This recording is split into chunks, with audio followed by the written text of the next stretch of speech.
Hello, welcome to VN Storytime.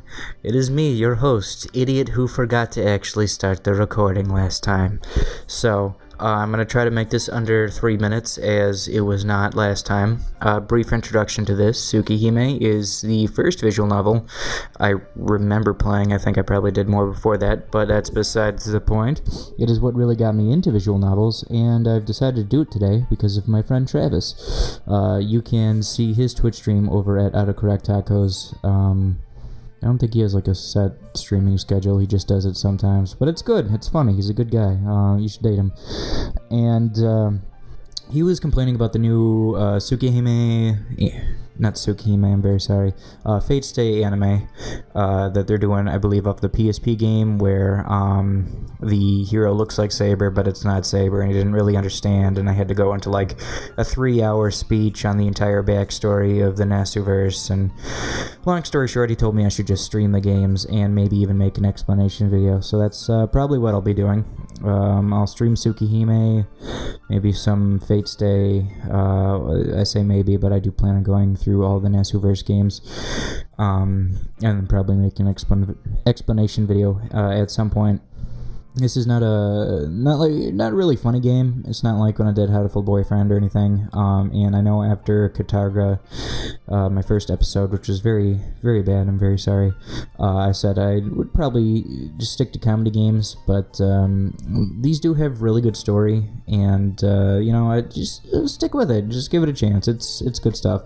So I got a new mic because I love you guys, and I don't know how well it's gonna turn out because I don't have like a mic amp. It's just like right into the computer, so it's kind of quiet. I have a bunch of effects and stuff applied to make it a little louder, but whatever. So let's start here. I'll watch the opening. Last time I tried streaming this, I was not fast enough to read the opening, so we're gonna pray that I am this time. Suddenly, I awaken with a start. The night is pitch black, and no one else is in the house. It's scary being alone in the dark, so to find everyone, I head out into the garden.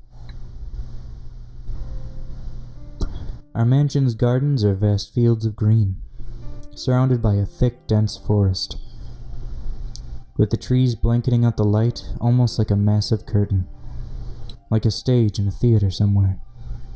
The curtain of trees opens with a swishing sound. Excitement fills me, anticipating the beginning of the grand play. In the distance, I hear the sound of echoes beyond the black curtain of trees. Inside the forest, the sounds of everyone happily playing around. The curtain doesn't open yet.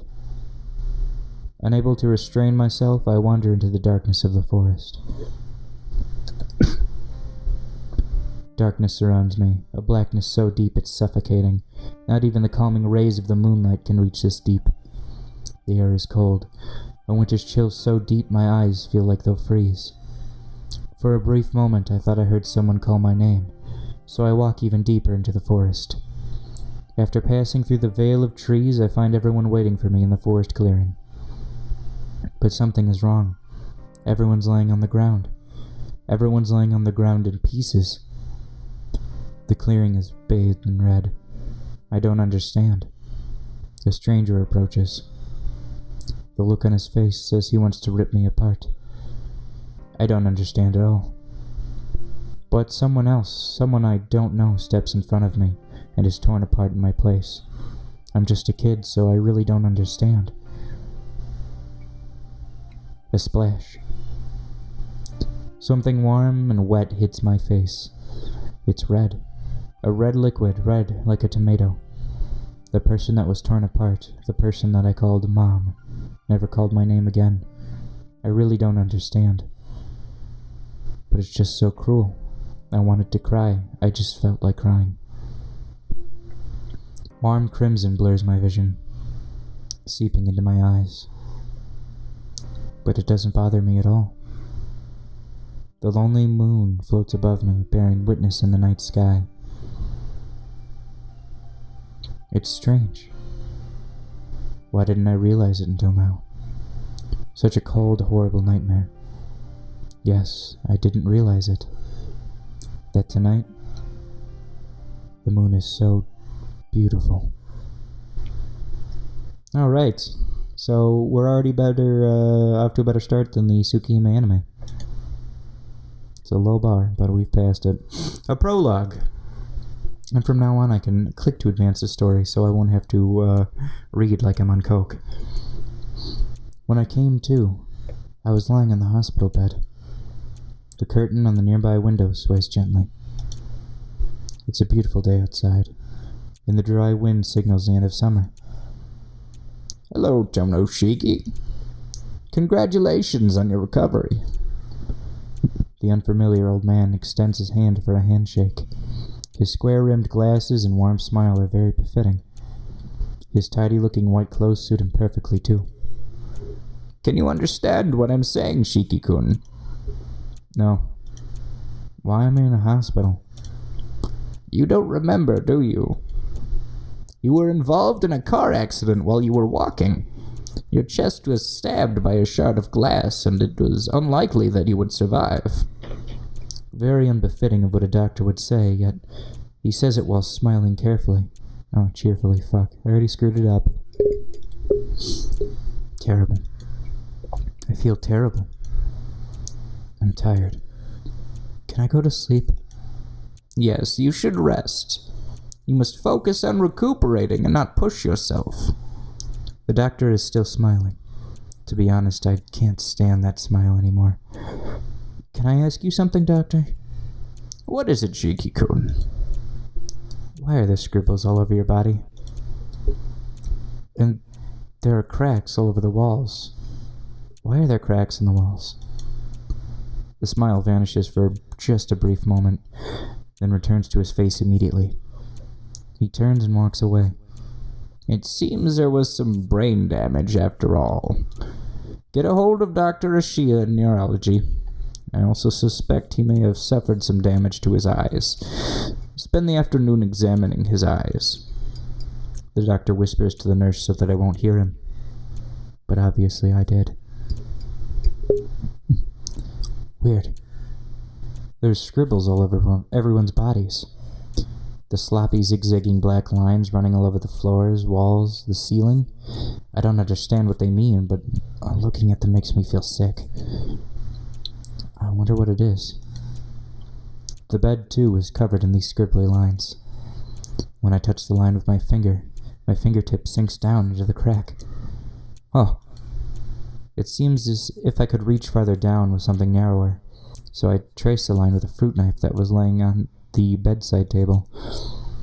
I didn't use any strength at all, yet the knife sinks into the bed all the way up to the hilt. It was fun, so I dragged the knife along the scribbly line. Thud. With a heavy sound, the bed snaps cleanly in two. Yeah! The girl in the bed next to mine screams. The nurses run over and take the knife away from me.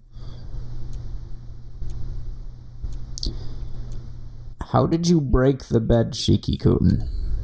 The doctors don't ask why, but curiously persist on how I did it. I traced along that line and it broke. Hey, just why is this hospital full of cracks?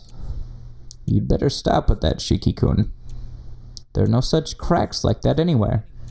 Now tell me, just how did you break the bed? You can tell me. I promise I won't get mad. I'm telling you, all I did was trace a line with the knife. I see. Okay, we'll continue this conversation tomorrow. The doctor leaves. In the end, not a single person believed my story. As I run the knife along the scribbles, I can cleanly cut anything. I don't have to put any force into it. It's as easy as cutting paper with scissors. The bed, the chair, the desk, the walls, the floor. I've never tried, but probably, no, definitely even people. But it seems that no one else can see the lines. The black lines only I can see. Despite being a kid, I gradually began to understand what the lines were. They're probably like stitches. Just like stitches that hold an open wound together after surgery. I think they're weak spots. After all, there's no way I could cut such a thing with a child's strength alone. Yeah, I didn't know until now that the world is covered in these lines, these breaking lines that bind everything together. No one else can see them. That's why they're just fine. But I can see them. I'm scared. So scared I can't even talk. It's as if I'm the only one who went crazy. Maybe that's why. Why even after 2 weeks no one believed my story. Even after 2 weeks no one's come to see me. Even after 2 weeks, I continue to live alone in a world surrounded by black stitches. Alright, we'll call this end of episode 1. Mostly because YouTube gives me a very small amount of time in which I can broadcast movies. So I will cut it here, and then we'll get right back to episode 2. I promise it'll be right here on this screen, right here. I can assure you that because I'm gonna hit the stop button, and then I'm gonna save it, and I'm gonna hit the start button. It's gonna be great.